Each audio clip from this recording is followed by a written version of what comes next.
Bonsoir à tous et à toutes, bienvenue sur NC News. Au menu de l'info ce soir, ce que l'on sait des cas de Covid détectés en Nouvelle-Calédonie, des dispositifs anti-requins bientôt testés à Nouméa et retour sur la méga rando de samedi. La rumeur s'est malheureusement révélée être vraie. Au moins un cas de Covid a été détecté sur le territoire hors sas sanitaire. Il a été pris en charge par la cellule dédiée du Medipôle. À l'heure où nous enregistrons ce JT, voici les informations dont nous disposons. Le gouvernement et le Haut-Commissariat sont actuellement en réunion de crise. Les établissements scolaires devraient être fermés dès demain et l'éventualité d'un nouveau confinement se dessine. Le plan blanc, qui consiste à libérer des moyens matériels et humains pour lutter contre le Covid-19, a été déclenché à l'hôpital. La rotation avec Wallis et Futuna a été suspendue. Alors que l'obligation vaccinale a été votée vendredi par le Congrès, seules 72 145 personnes bénéficient actuellement d'un schéma vaccinal complet. La ville de Nouméa va tester plusieurs dispositifs anti-requins grâce à un partenariat avec le Centre Sécurité Requins de la Réunion.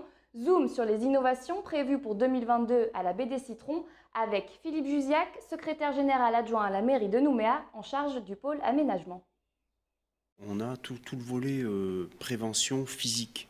Donc dans ce cadre-là, il y a une petite partie de la convention qui a été signée, enfin qui va être signée et qui a été délibérée cette semaine avec le Centre Sécurité et Requins de la Réunion.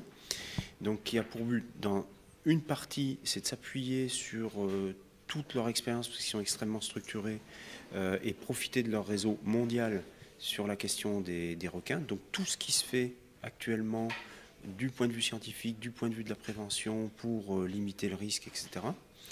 Et une partie qui est très concrète, très opérationnelle, c'est leur venue en 2022, de nouveau, puisqu'ils sont déjà venus en 2019, pour tester du matériel spécifique. Et ce matériel spécifique, c'est par exemple des barrières électromagnétiques, c'est par exemple des sonars ou des caméras avec des interprétations intelligentes, c'est-à-dire des caméras sous-marines qui vont identifier si on a un requin qui entre dans la zone, et tout type de matériel en cours de développement qui pourrait permettre de sécuriser des zones.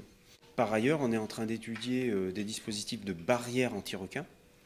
Donc là, j'ai cité les électromagnétiques, mais il y en a des physiques. Et on est en train de faire un benchmark par l'intermédiaire du Centre Sécurité Requins de la Réunion et d'un travail qu'on fait en interne ici, auprès de toutes les communes ou collectivités qui ont mis en place ce type de matériel, pour voir de quelle manière on pourrait adapter ce matériel à une situation type baie des Citrons.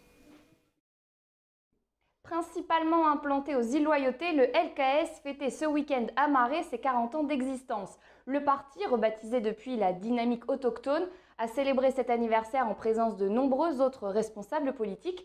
Si en 2020, le parti avait appelé à voter non, sa position pour le prochain référendum n'est pas encore connue. Sport désormais, les Jeux paralympiques se sont refermés hier à Tokyo sur un total de 54 médailles pour la délégation française. Parmi elles, la médaille de bronze décrochée par Pierre Fairbank sur le 800 mètres fauteuil. De son côté, Thierry Sibonne aura terminé 8e et 9e au lancer de javelot et de poids. En revanche, pas de finale pour Nicolas Brignone en course fauteuil. C'est l'un des événements sportifs les plus appréciés des Calédoniens. La méga rando avait lieu samedi et dimanche à Deva. Encore une fois, les courses de VTT ont été un énorme succès populaire. Titouan Moelle était sur place. Voilà. 2, 1, go. C'est parti.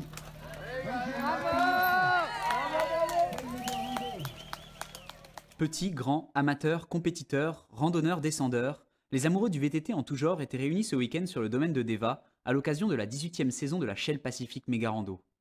Un véritable festival de VTT qui fait partie des événements les plus populaires du calendrier sportif calédonien avec ses quelques 2000 participants.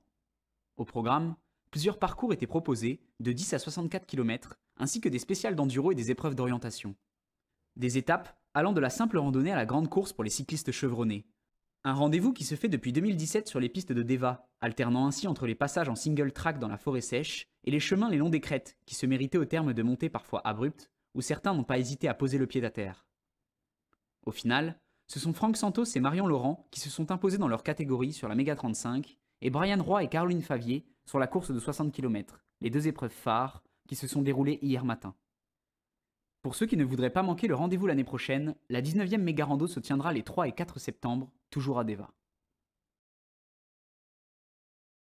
Merci d'avoir suivi notre JT et à demain pour un nouveau point sur l'info.